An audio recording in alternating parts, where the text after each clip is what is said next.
विद्यार्थ्यांनो, आज आपण इयत्ता 9वी इंग्रजीच्या टेक्स्टबुक मधील the story of the T हा जो लेसन आहे त्या लेसन मधील काही टेक्स्चुअल ग्रामरचे उदाहरण पाहणार आहोत.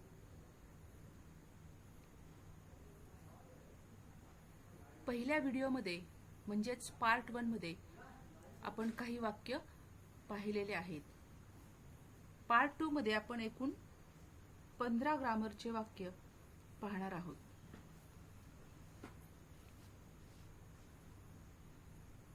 Number 1, how did tea first come to India? Identify the type of sentence. म्हणजे या वाक्याचा प्रकार आपल्याला इथे सांगायचा आहे. आपल्याला माहिती आहे वाक्याचे 4 प्रकार आहेत. सिंपल सेंटेन्स म्हणजे साधं वाक्य, इंट्रोगेटिव्ह सेंटेन्स म्हणजे प्रश्नार्थक वाक्य, एक्सक्लेमेटरी सेंटेन्स म्हणजे उद्गारवाचक वाक्य आणि इम्पेरेटिव्ह सेंटेन्स म्हणजे आज्ञार्थी वाक्य. या ठिकाणी क्वेश्चन मार्क दिलेला आहे आणि WH वर्डनी सुरुवात झालेली आहे, म्हणून आपल्याला दिलेले जे वाक्य आहे ते प्रश्नार्थक वाक्य आहे, म्हणजेच इंट्रोगेटिव्ह सेंटेन्स आहे. आणि तुम्हाला जर स्पेसिफिक आणखीन उत्तर पाहिजे असेल तर WH क्वेश्चन असं लिहिलं तरी चालणार आहे.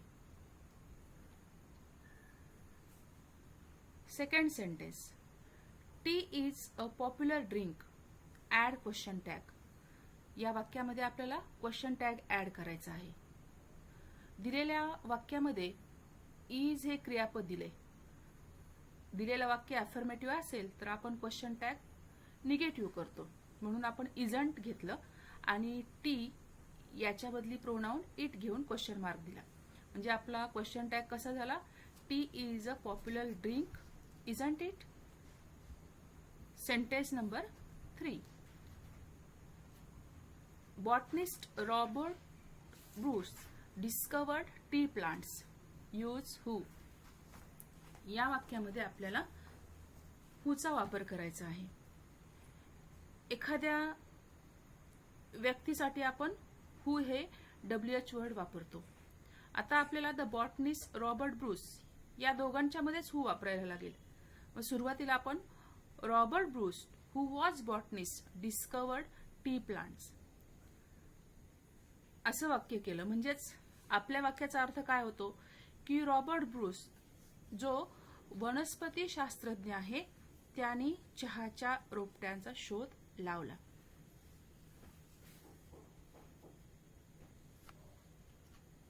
Sentence number 4, after considerable search and trial he found that chewing leaves from the tea shrub acted as a stimulant. Make it compound sentence. या ठिकाणी आपल्याला वाक्य कंपाऊंड सेंटेन्स मध्ये कन्वर्ट करायचं आहे. दिलेलं जे वाक्य आहे ते आहे साधं वाक्य आणि आपल्याला करायचंय कंपाऊंड संयुक्त वाक्य करायचे. संयुक्त वाक्य करत असताना 2 वाक्य एकत्र जोडण्यासाठी कंजंक्शनचा वापर करतात किंवा 2 उपवाक्य जोडण्यासाठी, 2 मुख्य वाक्य जोडण्यासाठी, 2 क्लॉजेस जोडण्यासाठी कंपाऊंड कंजंक्शनचा वापर इथे करतात. आणि म्हणून आपल्याला आता या वाक्याचे 2 वाक्य प्रथम करून त्याला एखादं कंजंक्शन वापरून जोडायला लागतील. आफ्टर कन्सिडरेबल सर्च, कन्सिडरेबल म्हणजे मोठ्या प्रमाणात, लक्षणीय, म्हणजे मोठ्या प्रमाणात किंवा महत्वाचा शोध आणि प्रयत्न केल्यानंतर he found that chewing leaves from the tea shrub acted as a stimulant, की त्यांनी शोधले की चहाच्या झाडाची जी पाने आहेत ती उत्तेजक म्हणून काम करतात. आता आपल्याला इथे 2 वाक्य कसे करता येतील? He made considerable search and trial, त्याने लक्षणीय किंवा मोठ्या प्रमाणात शोध आणि प्रयत्न केला. आणि he found that chewing leaves from the tea shrub acted as a stimulant, आणि त्याला असं सापडलं किंवा दिसलं की चहाच्या झाडाची पानं चघळल्यानंतर ते उत्तेजक म्हणून काम करतात.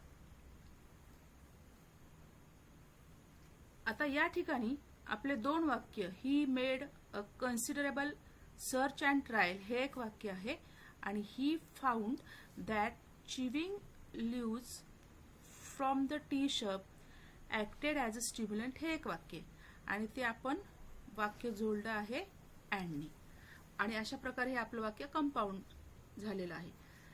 Sentence number 5. It was he who introduced tea among his disciples in China.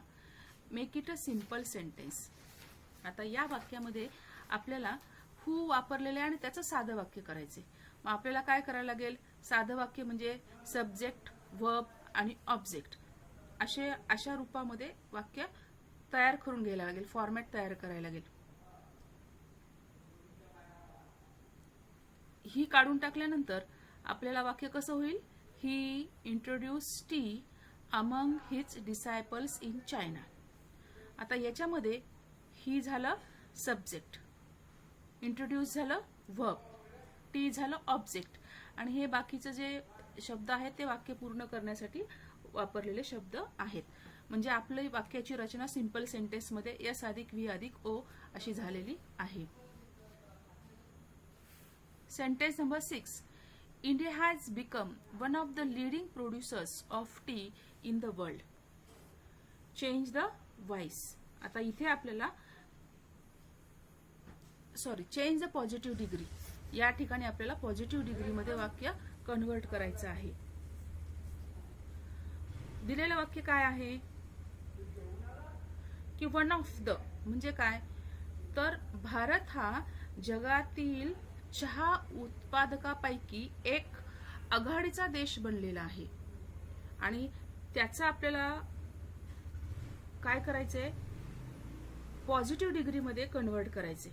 म्हणजेच आता इथे ज्या वाक्यामध्ये हे दिलेलं जे वाक्य आहे वन ऑफ ही फ्रेज वापरली आहे आणि वन ऑफ जेव्हा फ्रेज वापरतात तेव्हा तिथे सुपरलेटिव्ह डिग्री असते आणि आपल्याला इथे पॉझिटिव्ह डिग्री करायची. पॉझिटिव्ह डिग्री ही ॲज वापरून तयार करतात. इथे ज्या वाक्यामध्ये सुपरलेटिव्ह वाक्यामध्ये one of the he phrase वापरलेली असते तेव्हा पॉझिटिव्ह डिग्री करत असताना व्हेरी फ्यू ही फ्रेज वापरतात आणि म्हणून आपलं वाक्य पॉझिटिव्ह डिग्रीमध्ये कसं होईल? Very few producers of tea in the world are as leading as India. म्हणजे या वाक्याचा अर्थ काय होतो की जगातील फार थोडे चहा उत्पादक भारता इतकेच आघाडीचे आहेत असा या वाक्याचा अर्थ होतो. Sentence number 7. Our body produces chemicals. Begin the sentence with chemicals. आता या ठिकाणी begin the sentence with chemicals म्हणजेच आपली सूचना चेंज द व्हॉइसची आहे. आपल्याला काय करायचंय? दिलेलं जे वाक्य आहे ते ऍक्टिव्ह व्हॉइस मधलं आहे आणि आपल्याला पॅसिव्ह व्हॉइस इथे करायचं आहे. आता ऍक्टिव्ह व्हॉइस आणि पॅसिव्ह व्हॉइस करत असताना आपण सुरुवातीला सब्जेक्ट वर्ब ऑब्जेक्ट शोधून काढतो. या ठिकाणी आवर बॉडी हा झाला सब्जेक्ट, प्रोड्युसेस वर्ब आणि केमिकल्स ऑब्जेक्ट. आता आपण जेव्हा पॅसिव्ह व्हॉइस करतो तेव्हा ऑब्जेक्ट सुरुवातीला घेतो. केमिकल्स हे प्लुरल आहे सब्जेक्ट म्हणून इथे प्रोड्युसेस म्हणजे प्रेझेंट टेन्स वापरलाय म्हणून इथे आपण आर घेतलं. केमिकल्स आर दिलेल्या व्हर्बचं आपण तिसरं रूप घेतो म्हणजे प्रोड्यूस. बाय लावून आपण जो सब्जेक्ट दिलाय तो लिहितो आवर बॉडी. म्हणजे आपलं वाक्य बिगिन कशाने केलंय आपण? केमिकल्सने. म्हणजेच आपण एक चेंज द व्हॉइस केलेलं आहे. Chemicals are produce by our body. Sentence number 8. The British East India Company made several unsuccessful attempts to grow tea in Bhutan and Assam. Change the voice. या ठिकाणी सुद्धा आपल्याला चेंज द व्हॉइस करायचे. वाक्य कितीही मोठं असलं तरी त्या वाक्यामध्ये सब्जेक्ट वर्ब ऑब्जेक्ट शोधले की आपल्याला चेंज द व्हॉइस करता येतं. या ठिकाणी सब्जेक्ट आहे the British East India Company.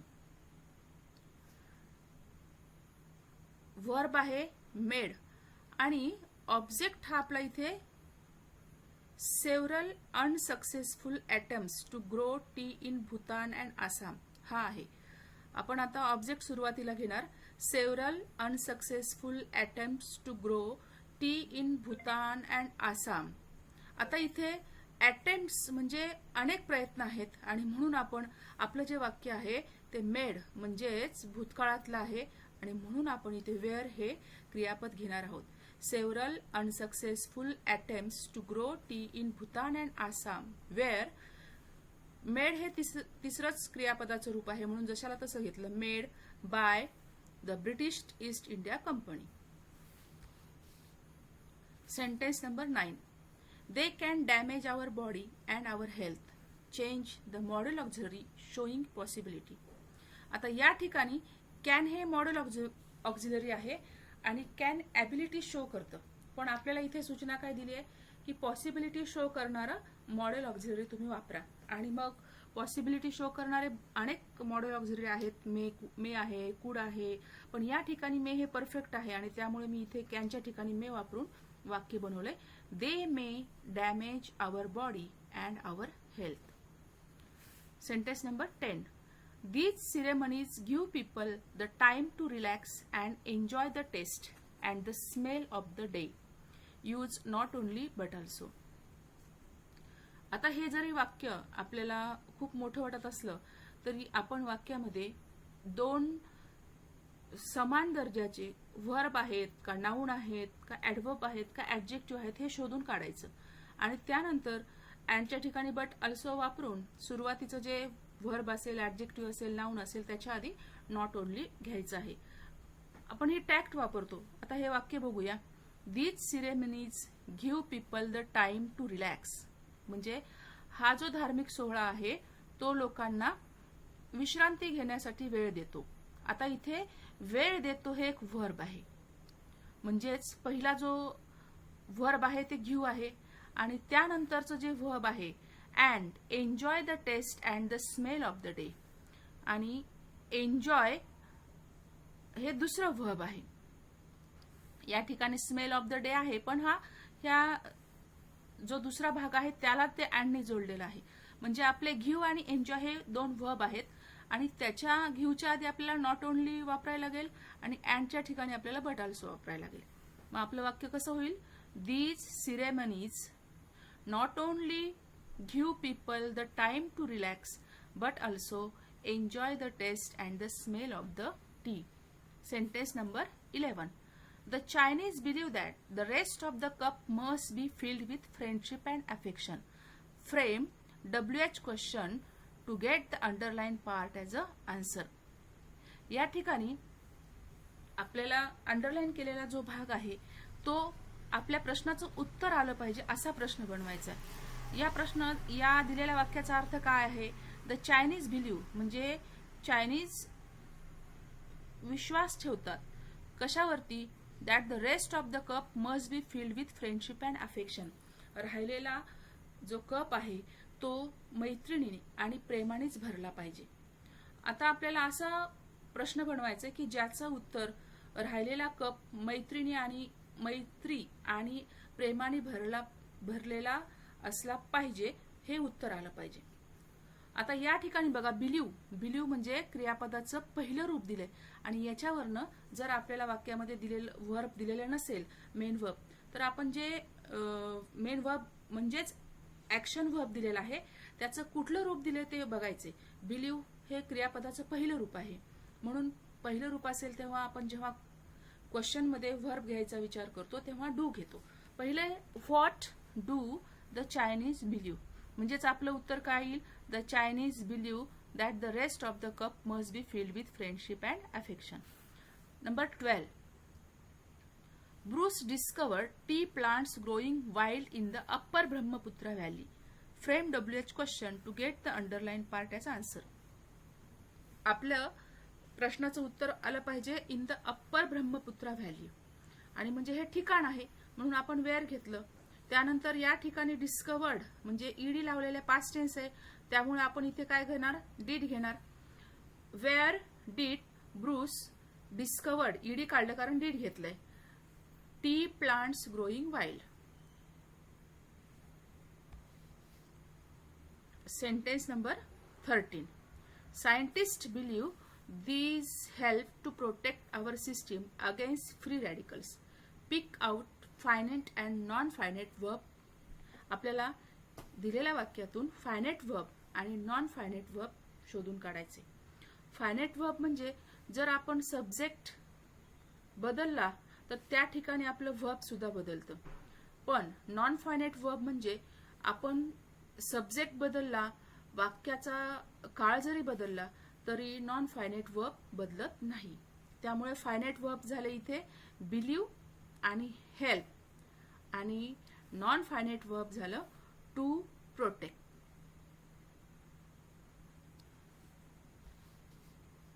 Sentence number 14. Vietnam produces special varieties of tea, change the voice. आता याच्यामध्ये परत आपल्याला सब्जेक्ट वर्ब ऑब्जेक्ट शोधून काढायला लागेल. व्हिएतनाम झालं सब्जेक्ट, प्रोड्युसेस झालं verb, special varieties of T object. म्हणजे आपण ऍक्टिव्हचं पॅसिव्ह करताना ऑब्जेक्ट घेणार स्पेशल व्हरायटीज ऑफ टी. इथे व्हरायटीज आहे म्हणून आपण इथे आर घेणार, कारण वाक्य आपलं प्रेझेंट टेन्स मधलं आहे. Special varieties of tea are दिलेल्या क्रियापदाचं तिसरं रूप घेणार produce by Vietnam. Sentence number 15. Tea is a must after plate of spicy snacks, add question tag. या ठिकाणी मेन वर्ब आपलं इज आहे आणि म्हणून त्याचाच आपण इथे विचार करणार. आपलं वाक्य दिलेलं अफर्मेटिव्ह आहे म्हणून क्वेश्चन टॅग निगेटिव्ह आणि टी साठी प्रोनाउन इट वापरणार. म्हणजे आन्सर झालं T is a must after plate of spicy snacks, isn't it? Question mark. अशा प्रकारे इथे आपण विद्यार्थ्यांनो 15 वाक्य दिलेल्या आपल्या लेसन मधले स्टोरी ऑफ द टी यामधील इथे आपण सविस्तरपणे समजून घेतलेले आहेत. तुम्हाला यामध्ये काही अडचण असेल तर कॉमेंटमध्ये जरूर विचारा. ही तुम्हाला व्हिडिओ कशी वाटली याबद्दल तुमचं मत सांगा. जर माझ्या चॅनलला तुम्ही आणखीन सबस्क्राईब केलं नसेल तर नक्की करा. Thank you for watching the video.